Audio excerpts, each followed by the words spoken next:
A cartomante, Machado de Assis. Hamlet. Observa Horácio que há mais coisas no céu e na terra do que sonha nossa filosofia.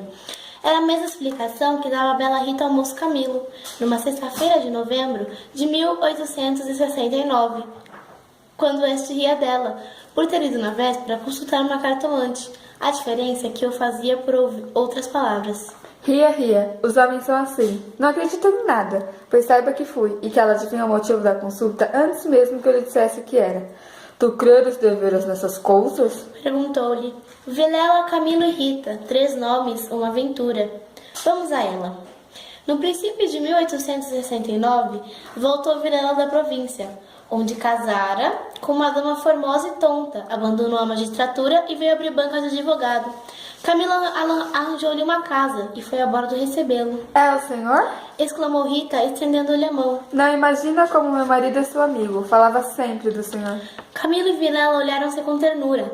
Eram amigos deveras. Depois, Camilo confessou de si para si que a mulher do Vilela não desmentia as cartas do marido. Realmente era graciosa. Convivência trouxe intimidade. Pouco depois, morreu a mãe de Camilo. E nesse desastre que o foi, os dois mostraram-se grandes amigos dele. Rita tratou especialmente do coração, e ninguém o faria melhor. Um dia, porém, recebeu Camilo uma carta anônima, que lhe chamava imoral e pérfido, e dizia que a aventura era sabida de todos. Camilo teve medo, e para desviar as suspeitas, começou a rarear as visitas à casa de Vilela. Este notou-lhe as ausências. Nem por isso Camilo ficou mais sossegado. Temia que o anônimo fosse falar com Vilela, e a catástrofe viria então sem remédio. Rita concordou que era possível. Bem, Disse ela. eu levo os sobrescritos para comprar as letras quando as cartas que lá aparecerem. Se alguma for igual, guardo e a rasgo-a. Nenhuma apareceu. Mas aí algum tempo, Vilela começou a mostrar-se sombrio, falando pouco, como desconfiado. A opinião dela é que Camilo devia tornar a casa deles, tatear o marido e pode ser até que lhe ouvisse a confidência de algum negócio particular. Combinaram os meios de se corresponderem em caso de necessidade e separaram-se com lágrimas. No dia seguinte, estando na repartição, recebeu Camilo este bilhete de Vilela. Vem, já, à nossa casa. Preciso falar-te sem demora. Era mais de meio-dia. Camilo saiu logo. Na rua, advertiu que teria sido mais natural chamá-lo ao escritório. Por que em casa?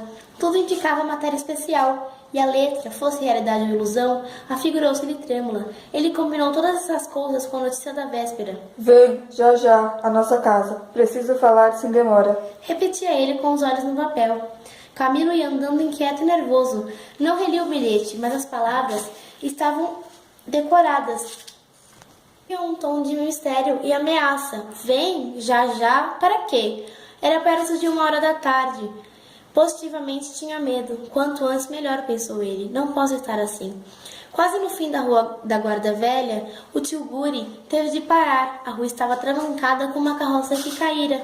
Ao pé do tio Buri ficava a casa da cartomante, a quem Rita consultara uma vez. Daí a pouco estaria removido o obstáculo. Camilo fechava os olhos, pensava em outras coisas, mas a voz do marido sussurrava-lhe as orelhas as palavras da carta. Vem, já. E ele via as contorções do drama e tremia. A casa olhava para ele. Deu por si na calçada, ao pé da porta. Disse ao cocheiro que esperasse e rápido enfiou pelo corredor e subiu a escada.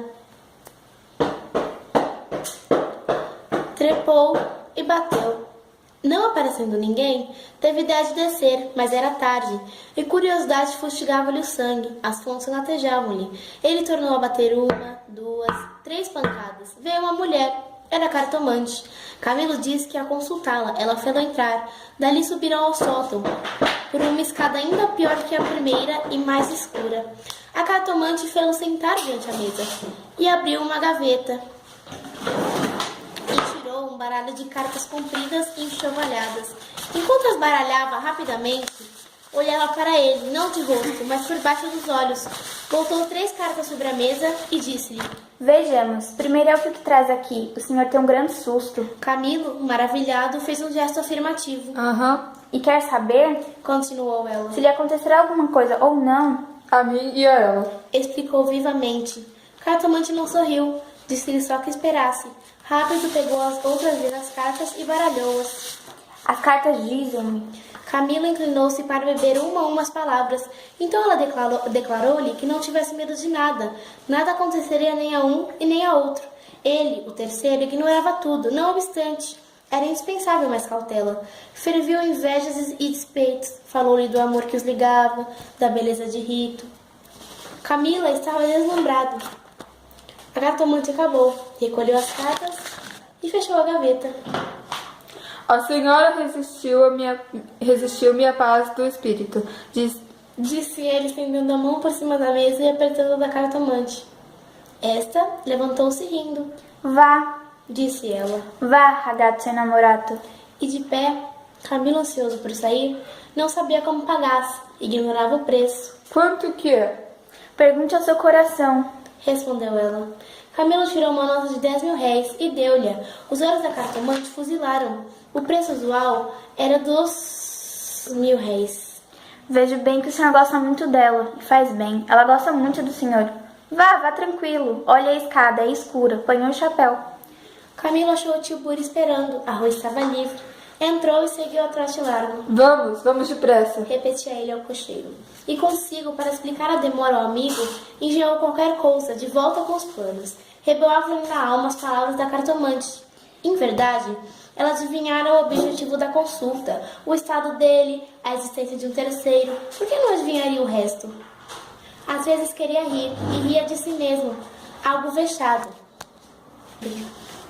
Mas a mulher, as cartas, as palavras secas e afirmativas, a exortação, Vá, vá, ragazzo innamorato.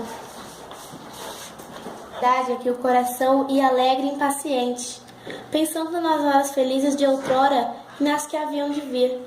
Daí a pouco chegou à casa de Vilela, apeou-se, empurrou a porta de ferro do jardim e entrou. A casa estava silenciosa, subiu 6 degraus de pedra e mal teve tempo de bater. A porta abriu-se e apareceu-lhe Vilela. Desculpa, não pude vir mais cedo. Que há? Vilela não lhe respondeu. Tinha as feições descompostas. Fez-lhe sinal e foram para uma saleta interior. Entrando, Camilo não pôde sufocar um grito de terror. Ao fundo, sobre o canapé, estava Rita morta, ensanguentada. Vilela pegou pela gola e, com 2 tiros de revólver, estirou o morto no chão.